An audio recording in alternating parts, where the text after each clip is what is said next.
আসসালামু আলাইকুম রহমতুল্লাহ। আজকে আমি আপনাদেরকে জানাবো যে এক ফসলের মধ্যে দুই ফসল আসলে লাভ হয় কি না হয় সেই বিষয়টি আজকে আপনাদের সামনে জানিয়ে দেব ইনশাআল্লাহ। পুরো ভিডিওটি দেখার অনুরোধ রইল আমার আপনাদের কাছে। আপনাদেরকে এর পরে যখন পালং কাটবো তখন আরেকটি ভিডিওতে দেখাবো যে এক ফসলের মধ্যে দুই ফসল ভালো হয় কি না হয়। ভাই আসলে ভালো হয়, পর্যাপ্ত পরিমাণ ট্রিটমেন্ট করা লাগে। অনেক সময় অনেক লোক দেখা যায় এক ফসলের মধ্যে দুই ফসলের আশা করে, পরে দেখা যায় যে দুইটার কোনোটাতে ভালো ট্রিটমেন্ট করে না, যার কারণে ফসল ভালো হয় না, তবে একটু দুর্বল হয়। তাই দুর্বল হলেও এক ফসলের মধ্যে দুই ফসলের লাভ এইটুকুই যে দামটা আসলে বেশি পাওয়া যায়। দুই ফসলের দাম এক সিজনেই তুলে নেওয়া হয়। মানে এখন পালং প্রায় 40 থেকে 50 টাকা কেজি যাচ্ছে, কফিও প্রায় 60 থেকে 70 টাকা কেজি যাচ্ছে। কফিও যদি একটু কমা হয় তবেও আমার কোনো লস নেই, কারণ আমি এক ফসলের মধ্যে দুই ফসল পেয়ে যাচ্ছি। তবে সিজনাল ফসল তো আর সবজির ফসল বলা যায় না, বাজার আসলে কখন কেমন থাকে এটা বলা যায় না, বাজার অনুযায়ী লাভ।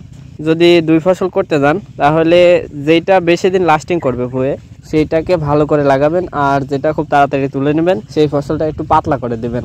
মানে যে আমি কফি লাগিয়েছি, কফিটা ঠিক মতোই লাগানো হয়েছে, তবে পালংটাও একটু ইচ্ছাকৃত পাতলা বানা হয়েছে, নাহলে দুইটা যদি ঘন হয় তখন আবার খারাপ হবে। পাতলা করলে দুইটা একটু ভালো হবে, কোয়ালিটিটা ভালো আসবে, তখন দামেও আলহামদুলিল্লাহ পড়তা হয়ে যাবে। এই যে পালং দেখছেন, এই পালংগুলো মূলত কফি লাগানোর 4 থেকে 5 দিন আগে বনা হয়েছিল।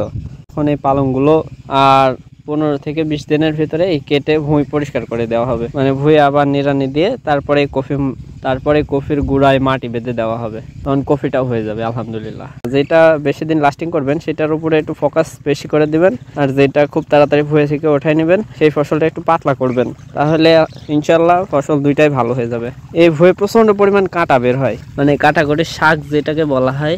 আসলে এক ফসলের মধ্যে দুই ফসলের খরচ বেশি হয় না, খরচ এটুকুই বেশি হয়, মানে সেই ফসলের বীজটি আর দু একটি লেবার খরচ বেশি লেগে যায়, আর সার খরচ প্রায় একই রকম লাগে।